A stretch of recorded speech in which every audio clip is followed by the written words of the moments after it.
Last year they made $200 billion in the midst of a global energy crisis. I think it's outrageous. Why?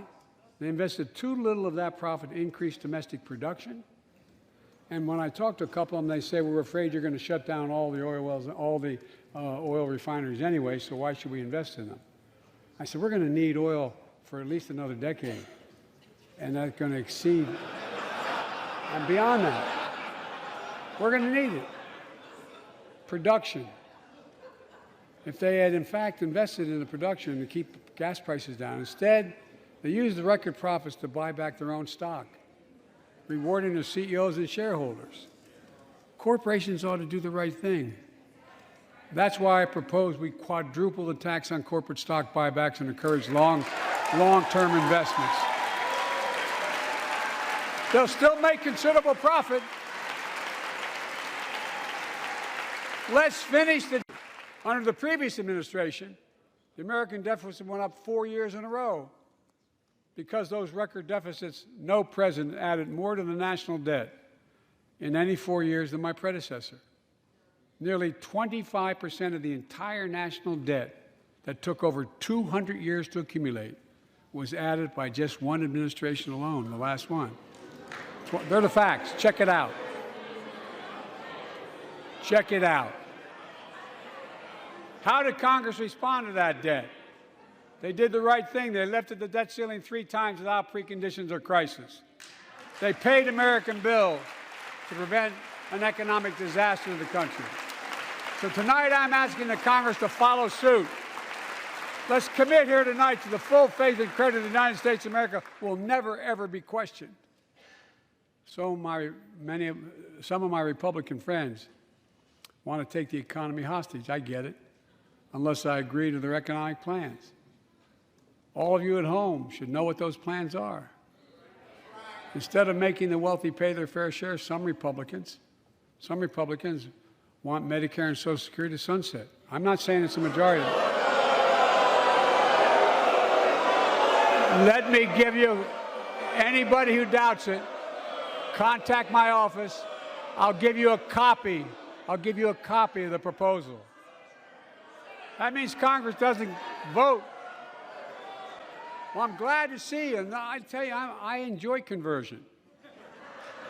You know, it means if Congress doesn't keep the programs the way they are, they'd go away. Other Republicans say, I'm not saying it's a majority of you. I don't even think it's even a significant, but it's being proposed by individuals. I'm not politely not naming them, but it's being proposed by some of you. Look, folks, the idea is that we're not going to be moved into being threatened to default on the debt if we don't respond. Folks,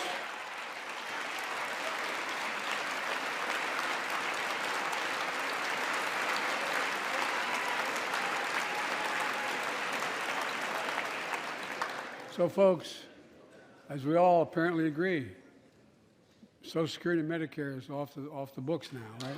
They're not to be started. All right. I'm ready. We got unanimity. We have an obligation to make sure all people are safe. Public safety depends on public trust, as all of us know. But too often that trust is violated. Joining us tonight are the parents of Tyree Nichols. Welcome.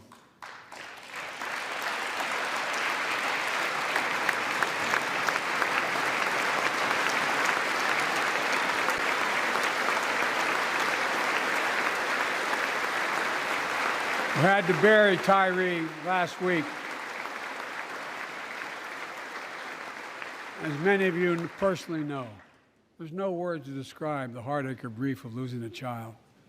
But imagine if you lost that child at the hands of the law. Imagine having to worry whether your son or daughter came home from walking down the street, or playing in the park, or just driving a car. Most of us in here have never had to have the talk that brown and black parents have had to have with their children. Bo, Hunter, Ashley, my children. I never had to have the talk with them. I never had to tell them if a police officer pulls you over, turn your interior lights on right away. Don't reach for your license. Keep your hands on the steering wheel. Imagine having to worry like that every single time your kid got in a car. And a pathway to citizenship for dreamers, those on temporary status, farm workers, essential workers.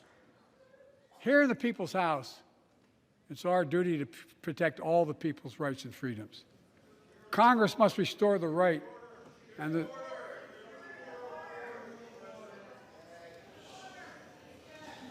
Congress must restore the right that was taken away in Roe v. Wade and protect Roe v. Wade.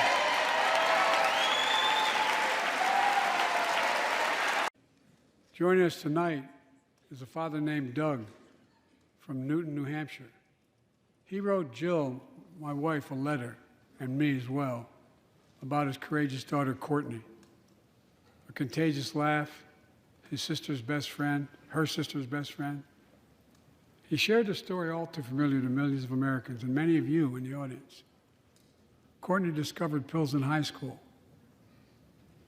It spiraled into addiction and eventually death from a fentanyl overdose. She was just 20 years old. Describing the last 8 years without her, Doug said, "There's no worse pain." Yet their family has turned pain to purpose, working to end the stigma and change laws. He told us he wants to start a journey toward American recovery. Doug, we're with you. Fentanyl is killing more than 70,000 Americans a year.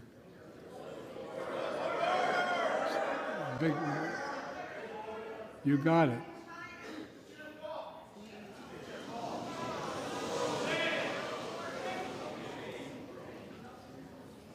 So let's launch a major surge to stop fentanyl production and the sale and trafficking with more drug detection machines, inspection cargo, stop pills and powder at the border.